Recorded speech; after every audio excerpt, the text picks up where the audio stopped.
Good afternoon and welcome to our South Fulton Mental Health Collaborative Wellness Wednesday event for the month of January.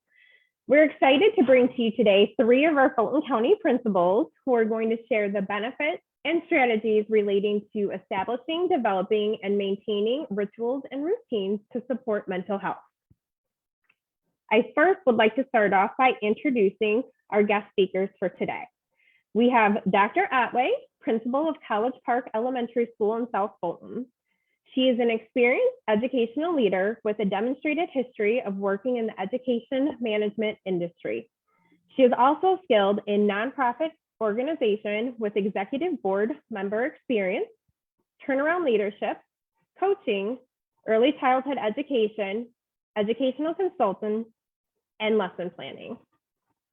Our next speaker that we have with us today is Principal McDaniel. Principal McDaniel is the principal of Camp Creek Middle School in South Fulton. She previously served as the principal of Campbell Elementary School. She has fostered a school-wide commitment to student success through teacher development within professional learning communities, effective and innovative instructional practices that engage learners, and the power of positive relationships that engage all stakeholders for the success of the school community. Her leadership during the pandemic has continued to grow the community engagement and support for the students and staff of Camp Creek Middle School. She focuses on a culture of care and emotional well-being while continuing to ensure that students are academically situated for success. And then our third speaker for today is Dr. Newbold. Dr. Newbold is the principal of Global Impact Academy in South Fulton. As a principal, Dr. Newbold aims to bring a focus on industry certifications, AP courses, and career tech options while incorporating the fundamentals of design thinking to assist in preparing students for jobs that do not yet exist. He says the South STEM School will be a place that will revolutionize the way we go about educating our students. Our programs, partnerships, and focus on academic achievement that will serve to prepare those who truly believe they can change the world. He previously served as principal at Bear Creek Middle School and Centennial High School, where he coupled technology with solid teaching pedagogy to change outcomes for students. Welcome, principals, and thank you so much for being with us today. We're going to go ahead and start our presentation with Dr. Otway, who's going to have an elementary focus on establishing routines and rituals to support mental health. Welcome, Dr. Otway. Good afternoon. Good afternoon. Thank you so much, Charity and the South Fulton Mental Health Collaborative for having me today. Today, talking about why routines is the beginning. When we think about routines, sometimes we don't often realize that as our children are in our wombs, they are developing routines that we know what time we have to feed ourselves. And then when they're babies, we know what time they have to have their diapers changed and what time do they need to be fed. So routines and rituals already are a part of our children's lives before they even get into elementary school. And it provides a healthy level of stability and self-awareness because if we don't feed the child, we know what the ritual is going to happen. What's going to happen? We're going to hear the child crying. And so they're self-aware. They know this is not comfortable. And so the schedule, once they cry, they get a response, and then that's the routine. We make sure we feed them and we change them. Well, in the school, oftentimes parents are not engaged in understanding the healthy level of comfort and transition into the school day and throughout the school day that truly exists with that level of stability and self-awareness. And we want to do this because we want them to be independent. We want them to be transitioned throughout their day without their parents needing to be there with them. So we want to think about, so what are those essential routines that we may have or we may have to consider? Sometimes we find a list, if you Google it, what are we going to do before we eat? What are we going to do before we go to bed? What are we going to do when we wake up? How do we prepare for school to have all our materials ready? I think of a scenario often when we think about that morning, we're running late and we have to make sure that our child gets to that bus stop. And they turn around and they say the bus stop or the carpool or however they're going to get to school that day. And we're rushing and we have our busy schedule and we're not sure If we have 2 seconds to stop to help them, and our child turns around and says, I can't find my backpack. I can't find my backpack. And mom or dad or whoever, aunt, grandma, uncle who helps them get ready in the morning turns around and says, I don't have time for this. Let's go. And then the child starts to cry, you're being mean, you're not helping. What's the routine that's missing there? Because the ritual every day when we're not in a rush, what typically happens in that scenario? We've helped the child find their backpack. We know where it is and we get it, but we're rushing this morning. Boom, that's one routine already that we can consider putting into place. What is our routine with our school items? Where do we place them at night so we don't have this ritual of being stressed out only on the days that the caregiver is stressed out? And that provides that independence is an exact example of how that child is independent. How we see it on the schoolhouse often when a project is due, and this is pre-K all the way through 5th grade, when a project is due or the book pack is missing or the homework doesn't come back, and we say, Maisha, pretend I'm the student, what happened to your homework? My mom didn't help me. Huh? Is it really at that age? Is it time for mom to help? Or do we need to have a routine at school to help our scholars get their items into the backpack? Or do we need to also have a routine at home so that they can come back? So those are ideas when we think of the essential routines that we really need to get into place at home that are going to help for that independence and that scheduling. When we get older up into the upper grades, when are our homework assignments due? When are our projects due? What are the routines and rituals at home to help us get the schedule together? And then how do we celebrate it and help our children get organized? Because that organized child has that level of stability, self-awareness, comfort, and independence as they transition through school. And then as parents, we find our pride not necessarily in helping them do find the items, but helping them find the structure and the organization. Now, one thing, when we sit down and decide what our schedule is going to be, we have to give it time. We have these routines that we want to put in place. We don't want to say, I put this routine in place and next month, my child is supposed to be a superstar. Now, there may be some students who are really, they adapt really, and they thrive on structure and they roll into it. But the average child, think of us as adults, it takes about a month to learn a habit. And you'll start to get to know your child at that time throughout that month. What works well for them? What are they really good at being organized and structured, and what are they ready for in independence? And you might want to start, depending on the age, 1 or 2 routines or 3 to 5 routines when they get older. But if you start with an average of 2 to 3 routines that you want to put in place, give it about a month and then ease them into basic tasks that you want them to have with routines. And as they start to meet success and you start to learn them and they understand how these rituals and routines are going, how we are having these smooth transitions, what are some individual tasks?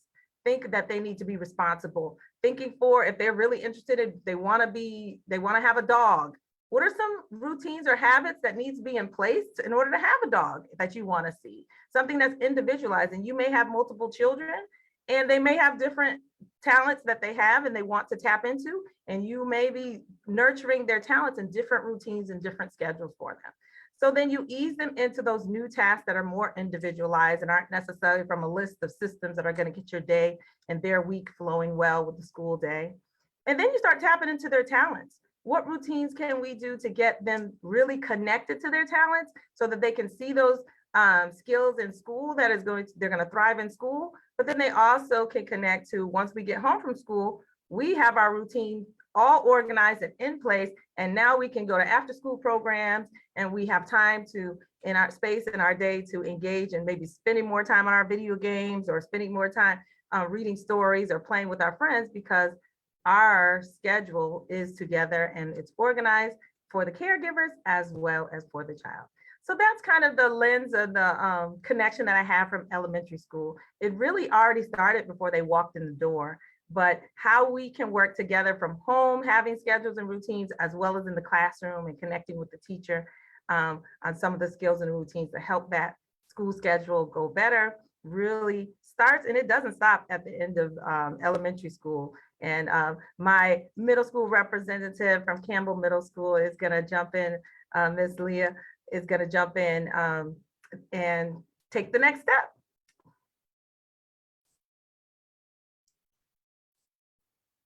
You're on mute, Charity.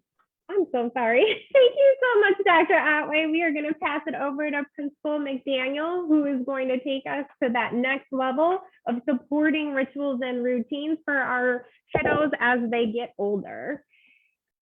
Well, good afternoon, everyone. Thank you so much, Dr. Otway, for doing an amazing transition to middle school. That's exactly what elementary schools do. As leaders, they prepare them for the next stage. Not only students, but also the parents. I found this meme and it made me giggle with regards to middle school. If you've ever had a student that is a middle schooler, has gone through the entire middle school age, you know that it is an overwhelming time of change and transition for both students and parents. So, you go in with your precious angel, like, no, never, not my precious angel. And then there's middle school. So a few things that I would like to make sure that everyone is prepared for is just know what you're working with. Know that you are working with humans that are experiencing physical, emotional changes,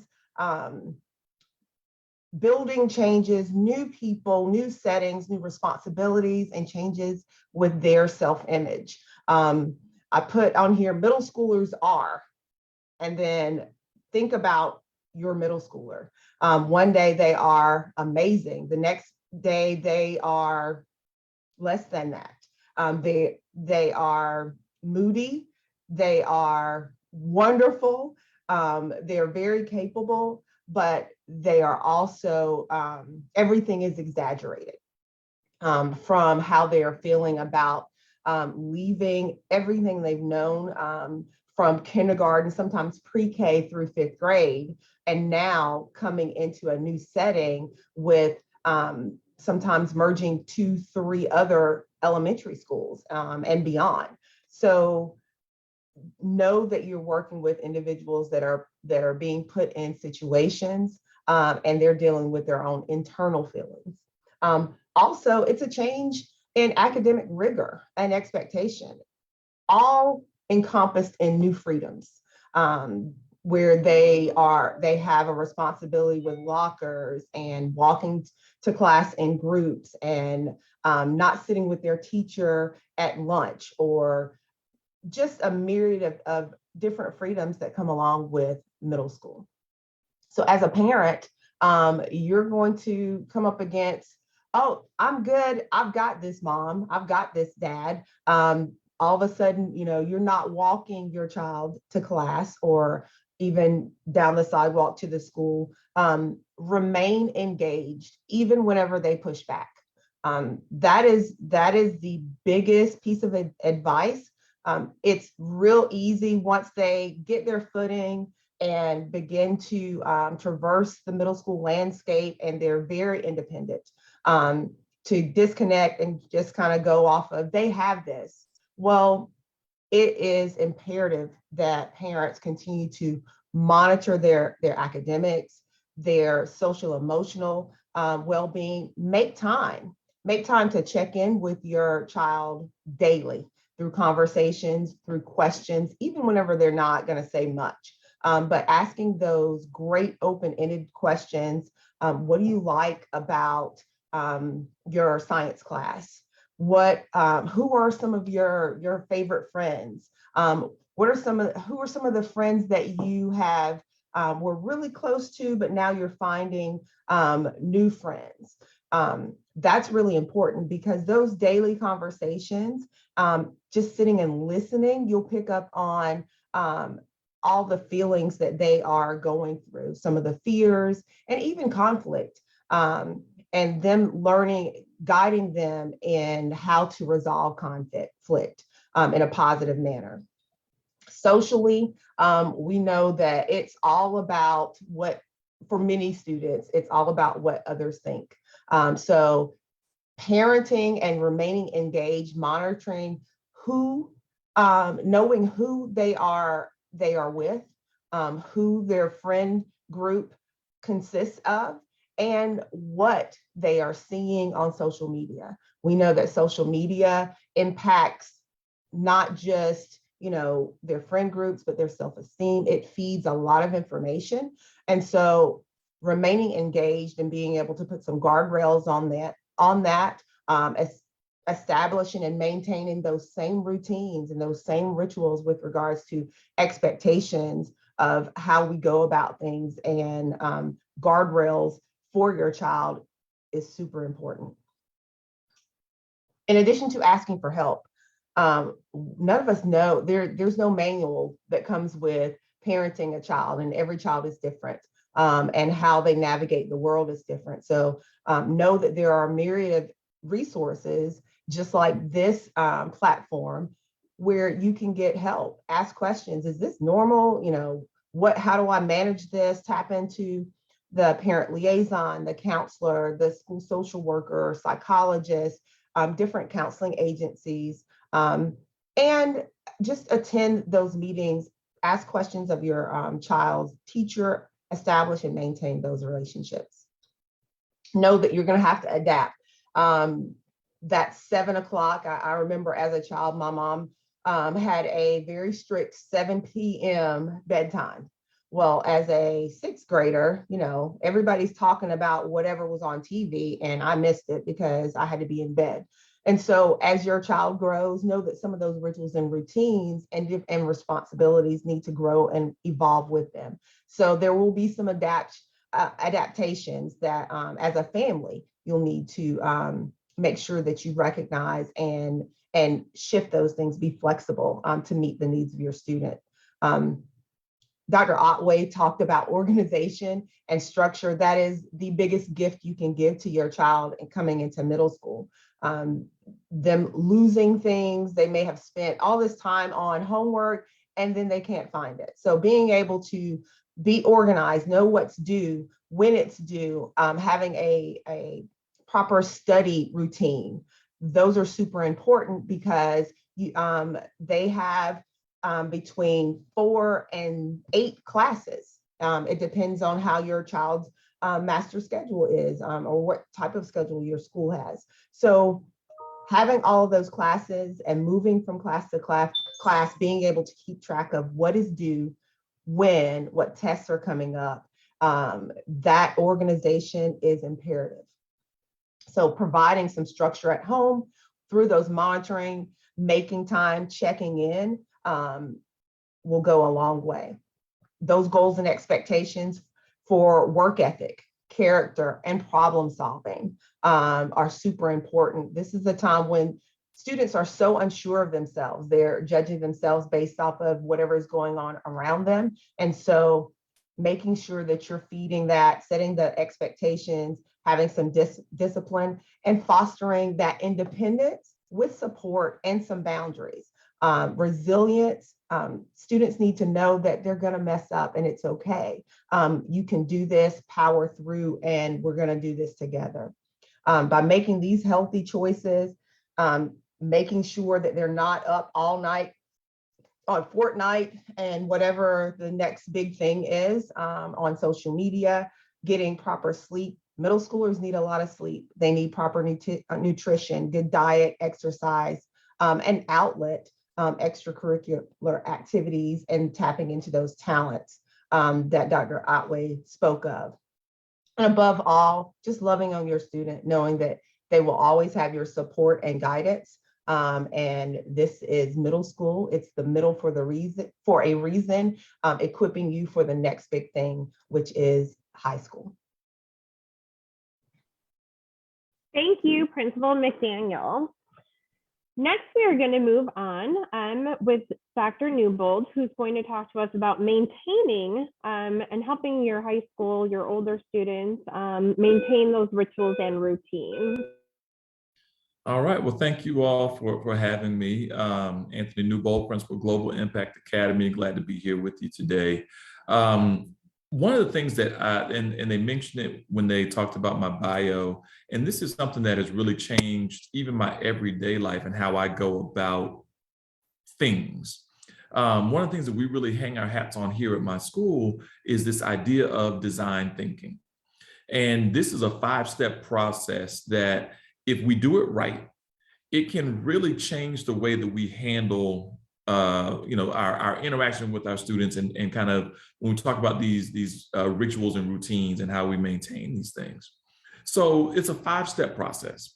The first step in that design thinking process is to empathize, and we'll come back to all of these in a minute. The second one is to define. The third is to prototype. The fourth is to test. And then, I'm sorry. The first is to empathize, then we define, then we ideate, then we prototype, and then we test. So those are the 5 steps to the design thinking process. And so when it comes to establishing and maintaining these rituals and routines and supporting our students, our kids, if we go through these steps, then we can be more successful at doing so. Oftentimes as adults, we think that we know what the answer is. But the truth of the matter is, we have never lived the lives that our kids are living. They're faced with some things on a day-to-day basis that we've not been faced with. The way that the things that they're learning are different than the things that we have learned. And so it is extremely important to have some of these routines in place as we talk about support. And so when we talk about that first step, that empathize, instead of jumping to a conclusion and saying, okay, this is what you need to do, we need to take a step back and truly understand what is taking place. And so when you empathize with a young person, that may be observational, and that may be asking some questions. And so one of the things that I've come across in the past that I share with a lot of my parents are questions to ask other than, how was your day? Did you listen to anything interesting today? How much coffee did you drink? How much socializing did you do? What app did you use the most? Did you give anyone a side eye today, and why? And so those are things to kind of get some of these conversations going with your young people.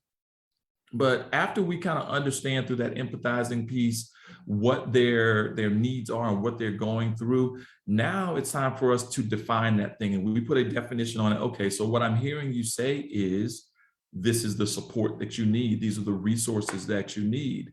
Now we can begin to ideate and just throw ideas out there about how we can fill that void and establish the support that you need in order to be successful. So then we put a prototype together. Okay, we're going to do this, and we test it out. And we test it over a period of days, weeks, months, depends on how that goes.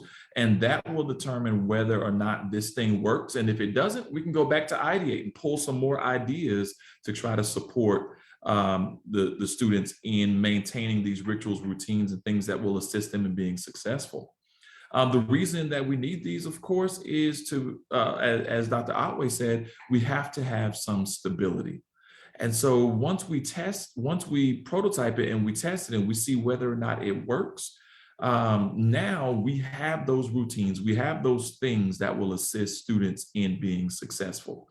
The things that are absolutely necessary, though, to make this happen, we have to be very intentional in going about this. We can't happen upon it. So we have to be very intentional. And I also mentioned that we have to communicate. And that communication piece, especially with the high school age student, is tough because they are teenagers and they think that they know it all. And oftentimes they get into a situation where they haven't communicated, they haven't shared these things that they're going through, and we're not able to support them properly.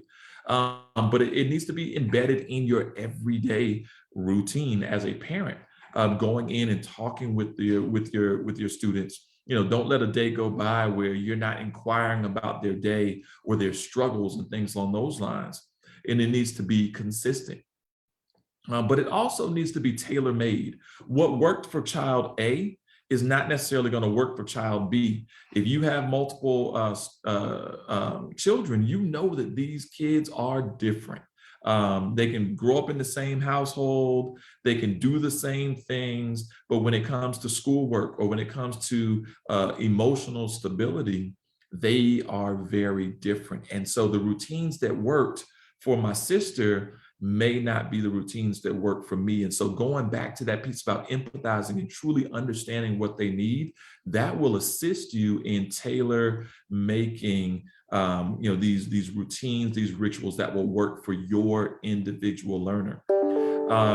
Ms. McDaniel mentioned making sure that they are organized. One of the things that I preach day in and day out to my teachers, to my students, and to their parents is about making sure that these things are on your calendar. When things are on your calendar, you tend to follow them a little bit more closely. So, there's a word, and I can't take credit for this word, but you turn the word calendar into a verb, you have to calendarize it. And so if you stick it on that calendar and you go through with your child every day to make sure that they've hit the things on their list, they've hit those to-dos on their list, then that just, again, becomes a part of the routine. We know what's coming and these things are there, it's calendarized. Now we have a place that we can go to ensure that the things that took place. Otherwise, we're kind of guessing and hoping that we remember that the things take place. And the last thing that I will say is that not only does it have to be reinforced every single day, but it has to be adjusted. And we have to be flexible enough to know, all right, this worked. This worked for a period of time, but now we've got a new teacher. Now we've got a new set of circumstances, and we have to be willing to be flexible. We have to be willing to adjust if it is deemed necessary. So those are just a couple of the things from a high school perspective. Kids are kids. And so a lot of the things that you heard at the elementary level hold true for high school. A lot of things that hold true for middle school are also supported at the high school level. And so I think the thing is to be very flexible, understand your children's specific needs, and tailor make these rituals and routines for them so that they can be successful. Thank you so much, Dr. Newbold. That was very insightful. I think what I've seen from the common theme from Dr. Otway, Principal McDaniel, and Dr. Newbold, there's three things that are really standing out to me right now that they all spoke to, and that was the benefit of structure that routines and rituals will provide not only for your child, but yourself as a parent and your family, the importance of organization. And we know that has multiple benefits, but the one thing that I think was really striking to me is they all spoke to how supporting your child with rituals and routines maintains this connectivity to your child. And that to me really speaks to the heart and speaks volumes. So those were some big takeaways for me. I want to open it up and just give a second to see if we had any questions come through. It looks like at this point in time, we haven't had any questions. So again, I'd like to thank everybody for being with us. Big thank you to Dr. Otway, Principal McDaniel, and Dr. Newbold. We truly appreciate you taking the time out of your very busy schedules at a very busy time to be with us here today. And thank you for those that have joined us on Facebook Live, and for anybody that is watching us after the fact. Please join us again for our next Wellness Wednesday event, which will be February 2nd, 12 o'clock on Facebook. Thank you.